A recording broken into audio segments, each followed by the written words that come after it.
What would Luther see today in seeing so many denominations and beginning to see that in his life? Like you said, that's clearly not what he wanted, correct? No, it's definitely not. And I'm sure that, Luther would probably be shocked today at what the results are ecclesiologically, especially in the American church, coming from, an American context myself, it's Protestantism is very divided. It's not in the same ways all over the world, but it certainly is here.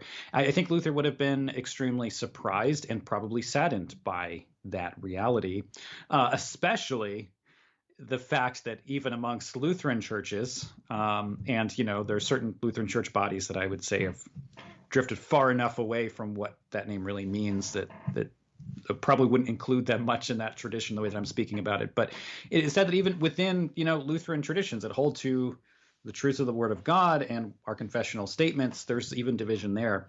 And I think that would make Luther especially sad. But Luther also did recognize that, in terms of that quote that you're talking about from Calvin, that just because someone was opposed to Rome also does not make unity, right, in and of itself. And Luther always really saw himself as closer to Rome than he did even to Zwingli and what later became the Reformed tradition, or especially the radical reformers. They're kind of in a whole different category. And not just Luther, but the other early Lutheran theologians as well certainly saw that reunion with Rome was much more likely, especially if they didn't align themselves with, not just the radical reformers, but also even Zwingli, because Zwingli would depart further from Luther's understanding of the sacraments and things like that. So what you do have at the Reformation is more than just this kind of amorphous group of reformers, but you have the radical reformers on the one hand who, and when we're talking, remember, about the radical reformers, we're not just talking about the Anabaptists as they become kind of organized under someone like Menno Simons.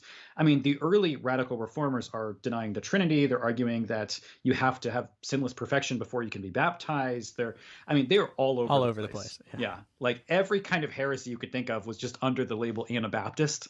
So it didn't mean much at the time. So especially then, and you have people calling themselves, you have the Zwickau prophets and just these people that seemingly are getting prophetic words to try to overthrow the state and try to establish even an Anabaptist state, which was a desire for many people at the time. So Luther recognized that was, he's not saying we just have unity in the fact that we're against the Pope or something like that. In fact, he was very clear to say, no, we are Catholic. We are aligned with the historic church. We are not teaching anything against what was taught by the historic church. And that meant that there also would be that rejection of the radical extreme, of especially those radical reformers.